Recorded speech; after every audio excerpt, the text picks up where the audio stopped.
사실 30대 중반의 나이에 1억 원을 모은다는 게 그렇게 대단한 일은 아닐지도 모르겠습니다. 하지만 저는 이렇게 모았고 참고만 하시길 바랍니다. 일반 직장인으로서 월급만으로 1억 원 모은 이야기 시작하겠습니다. 제가 신입사원 때 결혼을 하려면은 한 3억 원 정도 있어야 한다고 생각을 했었어요. 당시 괜찮은 아파트가 한 3억 원 정도였었는데 지방 기준으로 3억 원이었습니다. 계산이 간단하게 나왔죠. 남자가 1억 원, 여자가 1억 원, 그리고 은행 대출 1억 원 하면은 대충 살 수 있지 않을까 그런 생각을 했었어요. 근데 이 얘기를 들은 제 친구는 여자가 1억을 가지고 오는 경우는 없다라고 했었는데, 이런 얘기가 아니고 남자가 1억 원 가지고 오는 거, 제가 모을 금액이 얼마냐 이거를 생각했었어요. 그럼 저는 1억 원을 모아야 결혼을 할 수 있겠다 라고 생각을 했었죠. 그러면 목표 금액이 나왔습니다. 이렇게 1억 원. 당시 제가 취업했을 때가 28살이었으니까 5년 뒤에 33살이 되면 결혼을 할 수 있는 자금이 모여져야 되죠.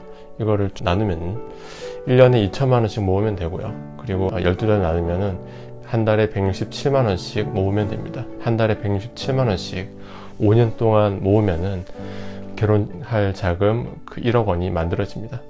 계획은 만들어졌고요. 실천만 하면 됩니다. 그렇게 해가지고 실제로 했느냐 하면은 했죠. 했으니까 이렇게 얘기를 할 수가 있는 건데, 계획했던 것보다는 조금 더 빨리 좀 모이긴 했었습니다. 당연히 월급만으로 모였었어요. 제가 신입사원 때 월급을 280만 원 정도 받았고요.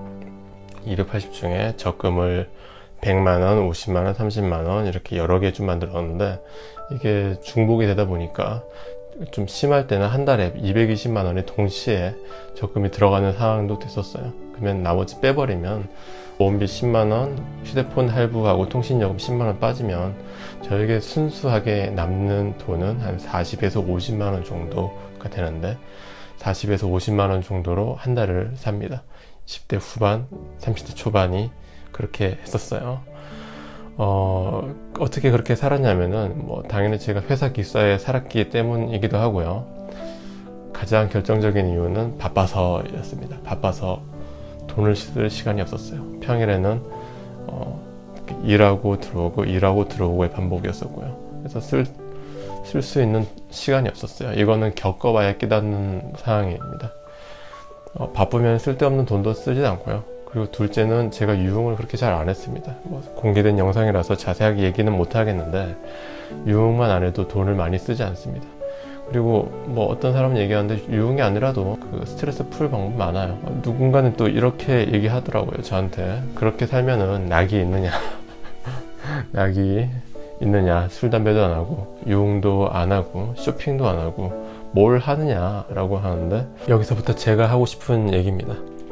돈을 모으는 액수가 커지면 자기가 할 수 있는 범위가 좀 커지고 넓어지게 돼요. 100만 원이 모이면은 해외여행을 갈 수가 있고요. 500만 원이 모이면은 명품 시계를 살 수가 있습니다. 그러다 2천만 원이 모이면은 차를 살 수 있는 선택권이 생기고요. 한 2억 원 정도 모이면은 오피스텔이나 전세, 아파트 정도도 살 수 있겠죠.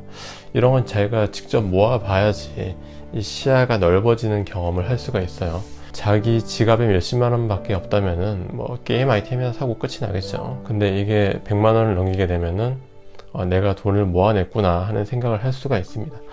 하지만 처음부터 1억 원을 한 번에 가지는 방법은 없습니다.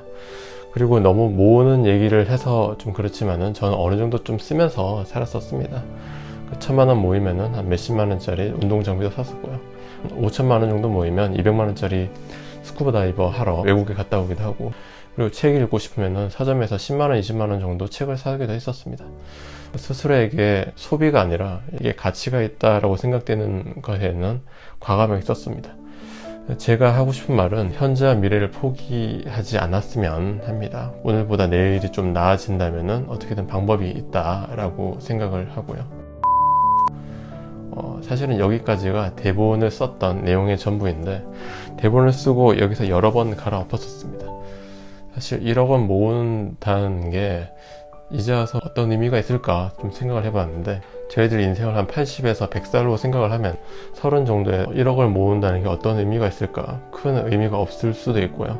또 제가 모은 게 자랑스럽게 얘기를 했었지만은, 저보다 능력이 좋은 사람들 아니면은 더 노력하는 사람들은 상황이 안 되기 때문에 그거를 못 모은 사람도 있을 수 있고, 혹은 어떤 사람은 스케일이 너무 커가지고 1억 원이 돈이냐, 한 10억 원, 20억 원 정도를 모아야지 하는 사람이 있을 수도 있습니다.